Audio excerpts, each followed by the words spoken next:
did you have a session you really liked? Yeah, late breaking trial was fantastic.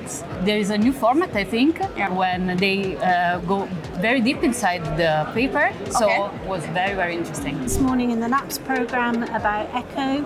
Oh, it was really good. Was really brilliant, and it's the first time I had a light bulb moment when I understood what the colour flow meant. I also always enjoy the complication sessions because I want to know how people deal with complications better than I know it on table. If I know it beforehand, that's important for me and the patient as well. I really like the abstract sessions. Great to see what everyone is doing in the field and to stay up to date on all the research.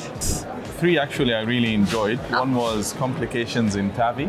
Okay. The second was the treatment of aortic regurgitation with TAVI. And the third one was microvascular angina. I love the CTO session because I'm a really fan of CTO, so I have to say that one. I really liked the hands-on sessions because you can use it in daily practice. Yeah, right? and I think it's good to touch on. Yeah, that's true.